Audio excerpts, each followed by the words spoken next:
Hey Tommy, I can't believe that we just bought one of the rarest, one of the most overlooked off-roaders.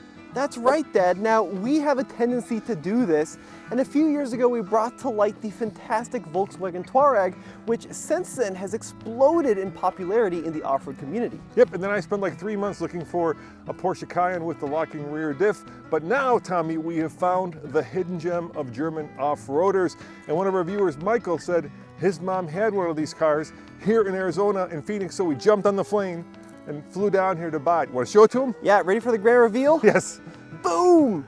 All right, don't click out of this video because granted, it doesn't look like much, but this Mercedes GL has one of the rarest options, perhaps of any car sold in the US. It's so rare that many people on the forums argue whether or not it was available in the US. One of the best parts about this car is that it's huge, and when it comes to legal representation, bigger is better. When you're hurt, you deserve the best on your side. Insurance companies will often lowball clients' claims. Morgan & Morgan will fight to get you the money you deserve. Just in the past 12 months, Morgan & Morgan saw verdicts of $12 million in Florida, 34 times the highest insurance offer, and $26 million in Philadelphia, 40 times the highest insurance offer. Morgan & Morgan make finding a lawyer for your injury case easy, fast, and free. The fee is completely free unless you win. Submitting a claim for an injury doesn't have to be a stuffy process. With Morgan & Morgan, you can submit a claim without ever having to leave the couch. 8 clicks or less and you're done. For more information, go to forthepeople.com/TFL. That is forthepeople.com/TFL. Now back to the episode. This is the last hidden secret gem of an off-roader. Now this is going to be a rather long video because we are going to do an extended road trip. We just flew down here from Denver. We're going to drive up back to Colorado, but where are we going to stop to take it off-roading? Well, we're going to put our money where our mouth is, and we're heading to the mecca of off-roading, Moab, Utah, to find out if we are off our rocker or if this mom car is actually one of the last hidden off-road gems. And of course, this is a Mercedes-Benz GL built right here in America. In where is it built, Tommy? In Alabama. Alabama, 100%, yeah, and this is the first generation. This is a 2008 model year, and this competed with vehicles like the Audi Q7, but cars as well like the Cadillac Escalade and even the Lincoln Navigator. This was a full-fledged 3-row luxury SUV, and even though you've probably never ever seen one of these outside of a mall parking lot, Mercedes has engineered some pretty secret features into this vehicle. Yeah, I mean, most people think of it as, you know, a 3-row family hauling German vehicle, but this one has some secrets. You want to show it to them, or you want to do a walk around first? Well, let's show it to them right off the bat. Go ahead. Because I can feel people clicking out of the video. Don't click out, because this is so cool. We wouldn't have flown to Arizona for just any 2008 Mercedes-Benz GL. So here you can see GL 450. We'll talk about the sticker here in a second, but what I want to focus on is this incredibly rare option right there, option 334, the off-road package, which, you know, and by modern standards would probably give you some bright work and maybe an off-road mode, but back in 2008, it got you a low-range transfer case. So just like a Jeep or a Tacoma or a 4Runner, it has a high and a low range. It got you a center locking diff, and I kid you not, a rear locking differential, as well as a special air suspension, adaptive air suspension that could raise this vehicle up to 10.9 inches of ground clearance. But that's not all, Tommy. What else did you get? Well, it also gave you, according to the sticker here, under ride protection and stainless steel skid plates front and rear. Now, how much did this car cost when it was new? $75,285. That's the equivalent of like $105,000 in today's money. And let's tell them the story about how we tracked it down, Dad, because we actually have a Patreon supporter, Michael, who knew I was looking for one of these GLs, and he said to me, hey, my mom bought one of these brand new, custom ordered it specifically with that ultra rare off-road package. She's owned it since new. It's been maintained only at the Mercedes dealer in Littleton, Colorado, and now she lives in Arizona. Are you interested in buying it? So we said, absolutely. It's got 122,000 miles, and we'll talk about some of that maintenance history in the upcoming episode. Yeah, and then of course, we'll tell you how much we paid for this when we finish our off-road part of this video in Moab. So feel free to guess using the comments section, but I think we got this at a really good price. Look, when you buy a used car, the most important thing is, was it loved? One owner car, tons of maintenance. It was certainly loved. Plus, it had a lot of cool features for back in the day. You want to kind of go over some of the things that it has? I'll show you right here. Look at that.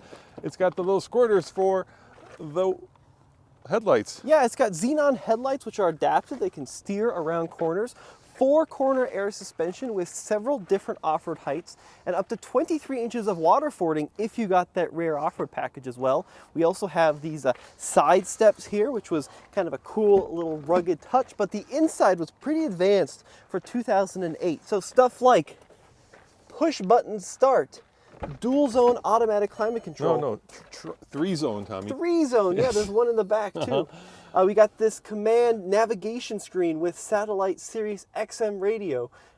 Lots of stuff which really elevated this thing above your typical SUV in 2008. Here's what I don't get. What is this phaser-like thing that's here in the glove box? I think that's a Bluetooth receiver, Dad, believe it or not. It's not a phone. It doesn't come out.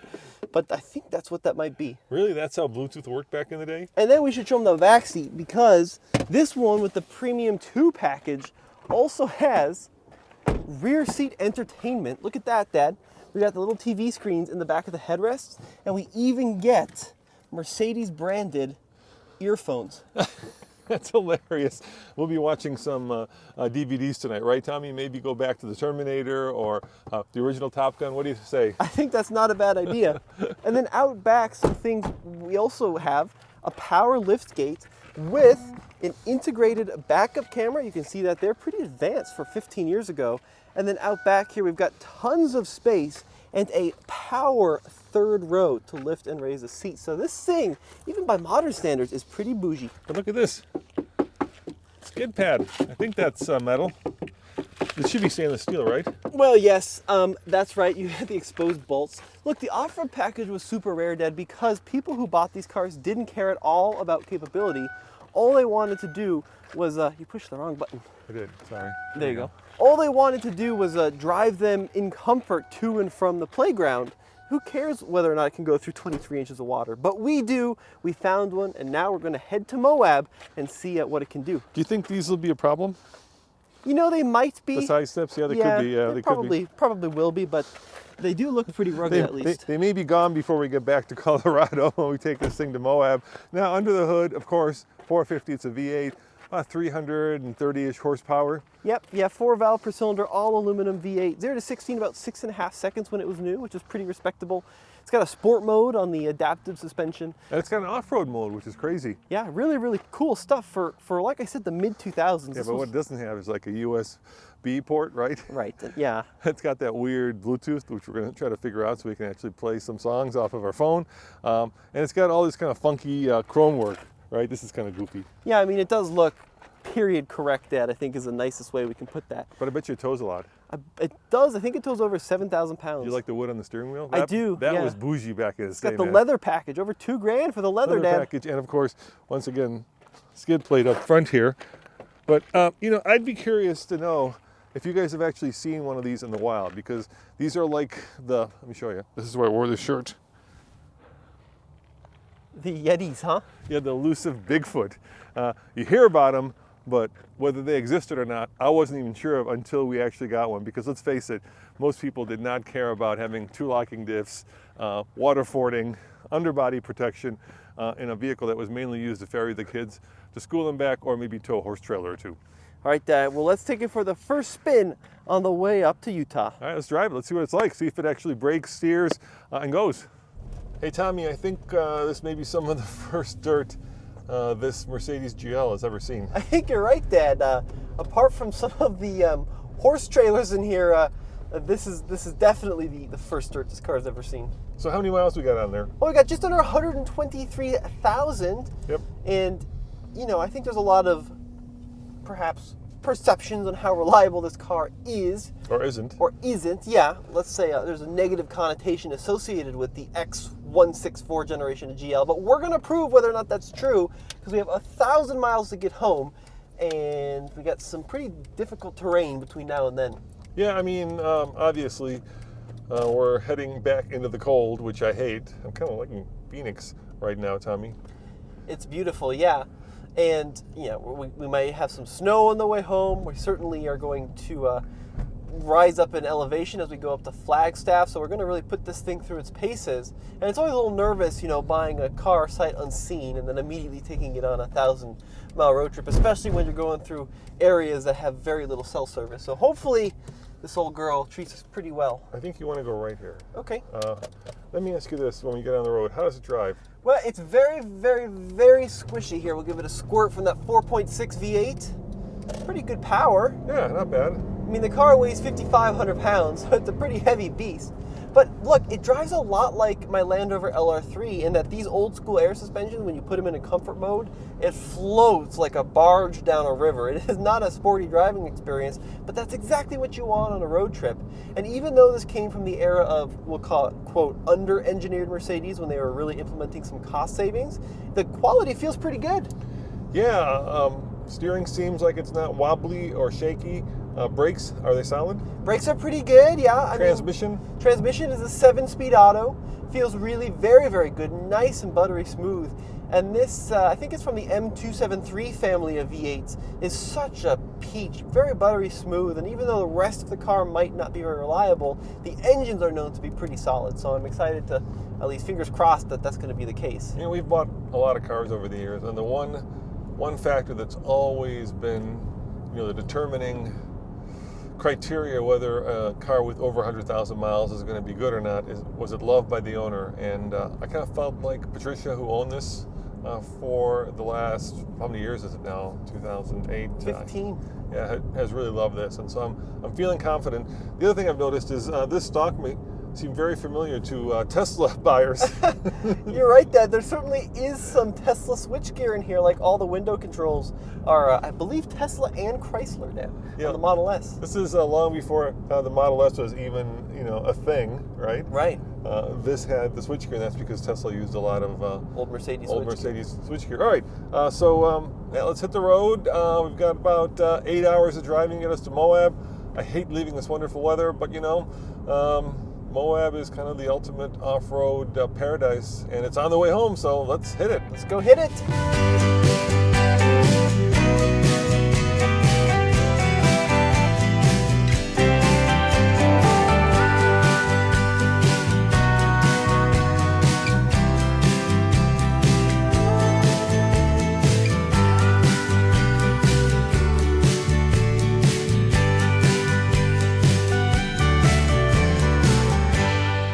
That's baby lines back.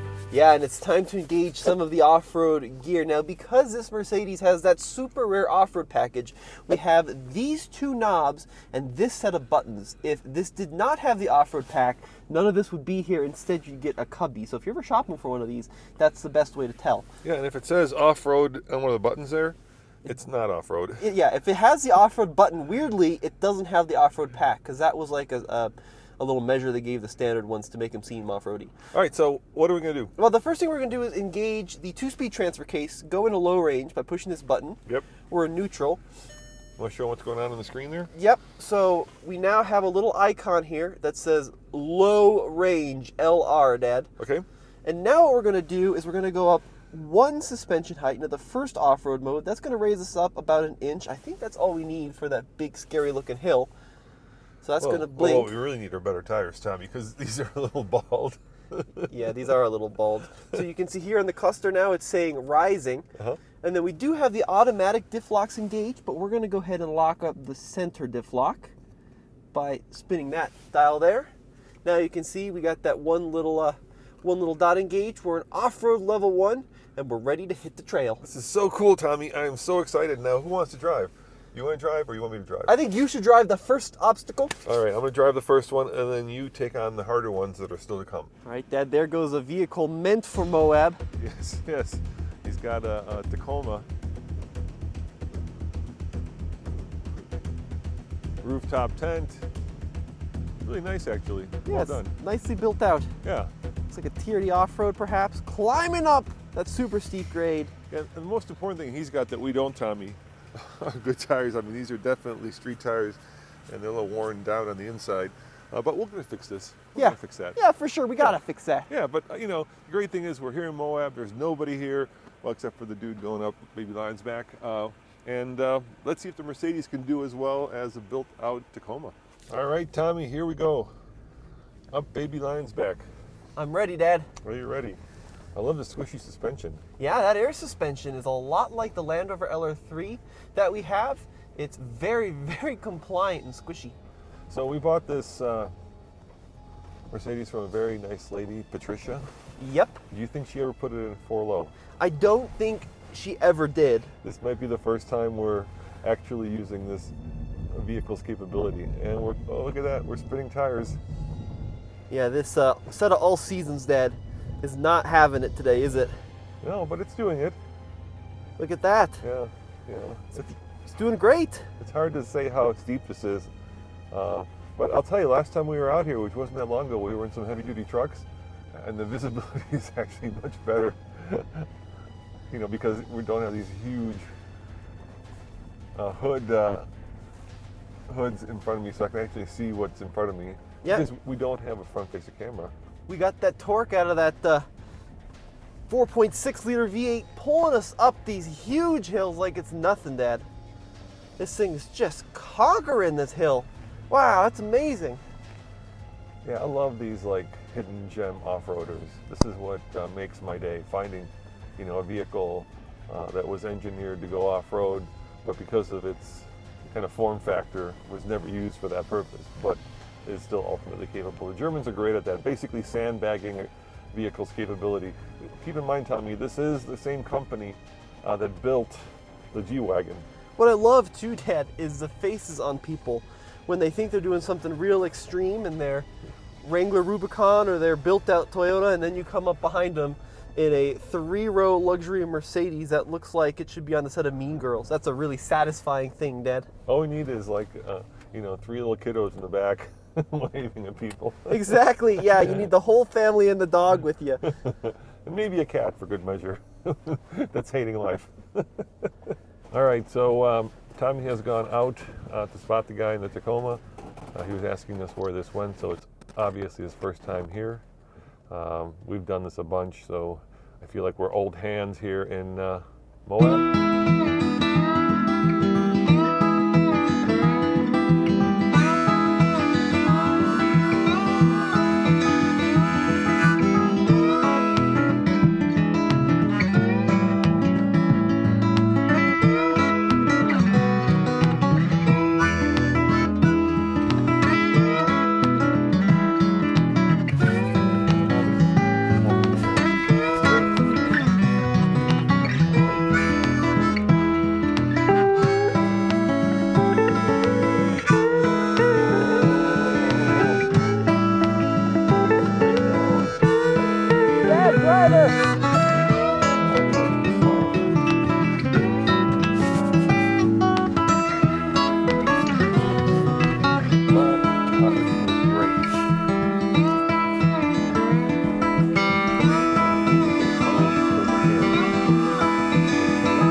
Waterfording than most.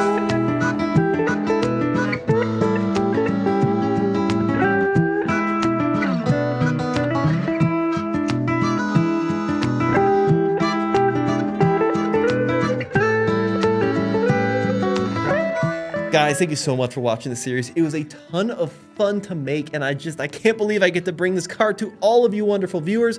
Now, we're publishing these series every Saturday for the next few weeks, but if you simply can't wait for the next episode, head over to patreon.com/TFLcar, where all the episodes are live right now for Patreon supporters. And actually, this series literally could not be done without Patreon, because one of you guys out there, Mike, a Patreon follower, actually was the one who alerted us about his mom's car for sale. So thank you, Mike, for making this series happen, and thank you to all of our Patreon members. You can check out the rest of the videos there right now. All right, Tommy. So, what amount of waterfording do we have? In other words, this Airtronic, I love that word, suspension that Mercedes engineered, how high does it take us in the 3 different levels? Well, in the first mode, we're about 1.2 inches above normal. In off-road 2, we're 3.1 inches above normal. And in off-road 3, we're 4.1 inches above normal. And with the off-road package, this vehicle can wade through 23 inches of water. So what's the maximum amount of ground clearance we have? Well, I thought it was right around 10 or 11, but it turns out with the off-road package, you're cresting 12 inches of ground clearance. Wow, that's getting into like G-Wagon territory. Actually, G-Wagon doesn't have as much, if I remember right. It's a ton of ground clearance. That's right, Dad. Now, it is a long vehicle. It is a 3-row family hauling bus, essentially. So the breakover angle is not that impressive, and the underbody protection, I was crawling around underneath there, we'll put a camera on the ground, also not that impressive. So it does have some compromises, but when you consider, look, there's not a lot of off-road ready 7-seaters on the market. You've got Land Cruiser and Sequoia. Yeah, probably. You've got Grand Wagoneer. Suburban Tahoe. Yeah, Tahoe Z71, that's true. Yeah. What else do you have? You've got like maybe the old Jeep Commander. Ford Expedition never really was that off-road worthy, so it's kind of a unique segment, this off-road ready 3-row. What did Germans call it, or Mercedes called it? They called it undershield, or what was the word they used? It was some funny German word. It's like underguard. Yeah, underguard. Yeah. Yeah. Not skid plates. No. Which kind of suggests that it wasn't designed to actually skid across rocks. Right. Well, the Touareg we had with that air suspension and the lockers, the same way, right? Yeah. Lots of impressive technology, not a lot of underbody protection. So they got the hardware there. They're just missing some of the shielding. All right. Well, let's go try one of the hardest obstacles here. Why not? Let's throw it in the deep end, the wall, and we can demonstrate the difference, I think, on the wall between locking up the center diff and then locking up the rear diff. Yeah, let's do it. All right, well, this is the wall, Tommy. It's pretty vertical, sand-covered, slick rock with a lot of articulation and really a very hard obstacle. So let's do this. Why don't you try it first time with just the center locker on, and then if it doesn't make it, throw in the rear locker and see how it does. Yeah, that sounds like a plan, Dad. All right, I'll film you. And you don't break the Mercedes because we have to get to Boulder.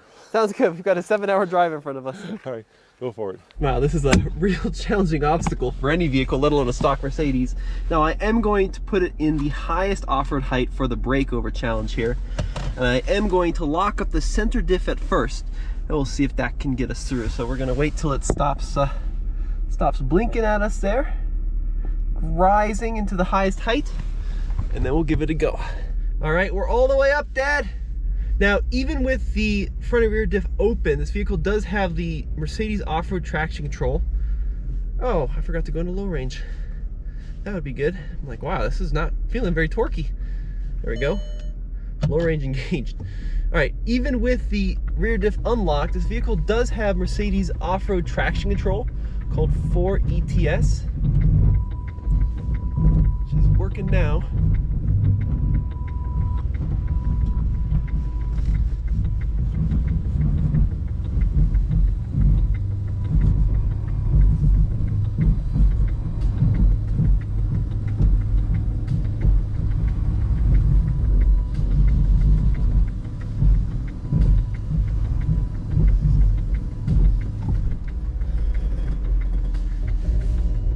It seems a little stuck.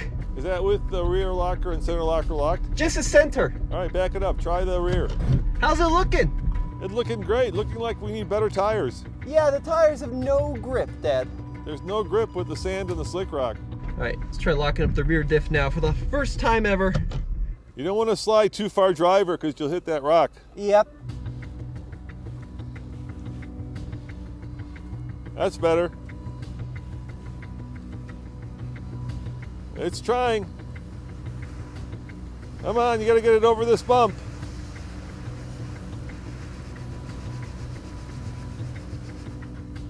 Just back up a little bit and give it a little bit of momentum.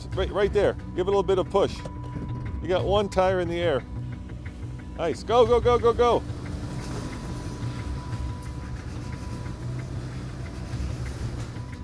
Look, I know I could get it up this hill with a lot of momentum, but I need controlled momentum because at the top it's going to bottom out.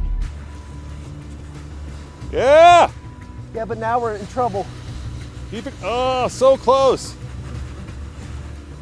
I think you got her. Whoa, whoa, stop. Oh, you're on the body now.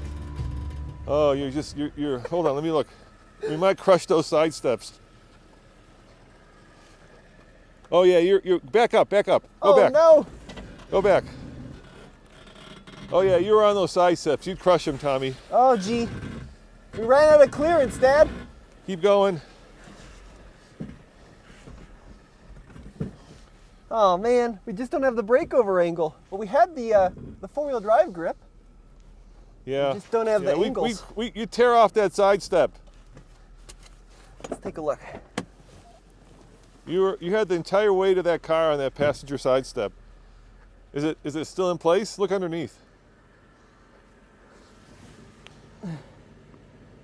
Yeah, it's fine.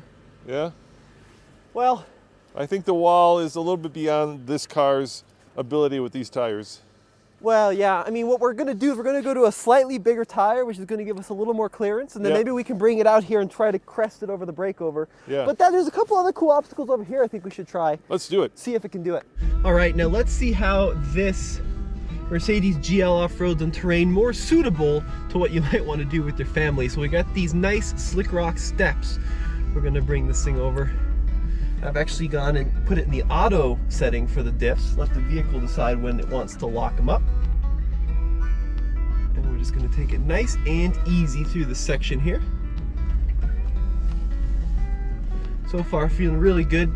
Very good throttle response and control when you have it in the low range. You can even lock it in a gear, such as first gear, and let the vehicle just crawl it. Okay.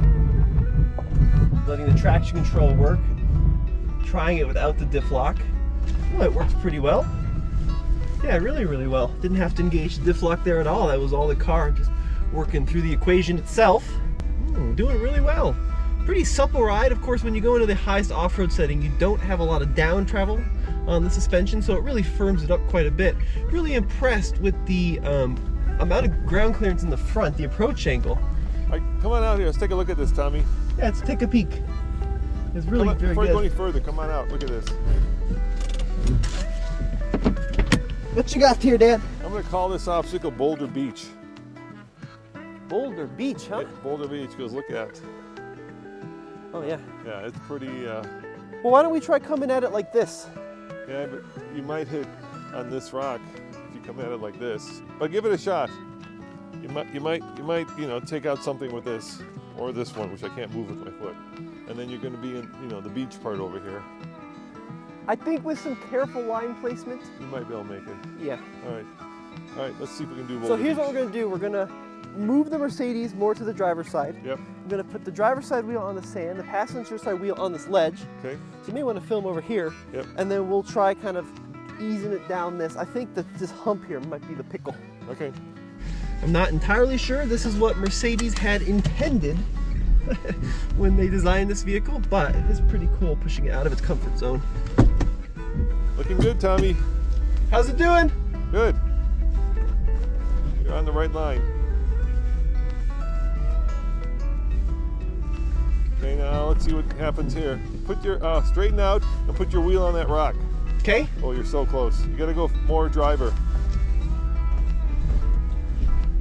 Locking it up. Lock it up. There you go. Keep going, and now hard passenger. Nice.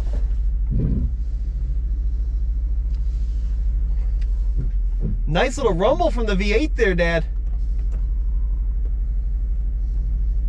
You might hit on that side step again. Keep going. You're okay. Now you're dragging your bottom. Keep going. Are you sure? Well, you want to look? Yeah, I just don't want to puncture the fuel tank. Yeah, that's the problem. Yeah. You might do that because you're just going to be dragging the whole car on its bottom. So Tommy, I'm super happy with this car's ability, but really the limiter are those tires. Yeah, that's right, Dad. They just have no grip out here. And, I think we can get a little bit more clearance with a slightly bigger tire. and a lot more grip. So what we're gonna do coming up here shortly is get a set of all-terrains on this vehicle, a little bigger, and then we're gonna bring it back off-road and really see what it can do beyond just some rocks out here in Moab. Yeah, I'd also like to look around to see if there's any aftermarket support. Yeah, good luck with that, Dad. You don't think anybody's building skid plates or? Very minimal, but I will say, for the price of this vehicle, you get a lot of comfort and capability. And about that price, Dad, how much did we pay? Well, that's right. We paid, drum roll, tell them. $8,000. So Patricia sold us this car for $8,000. Everything works. 122,000 miles. And in the next video, we're gonna let you know, is this as unreliable as the internet will have you believe? We're gonna bring it to the mechanic, get it up on the lift, and see how this thing works. See you guys next time. Ciao.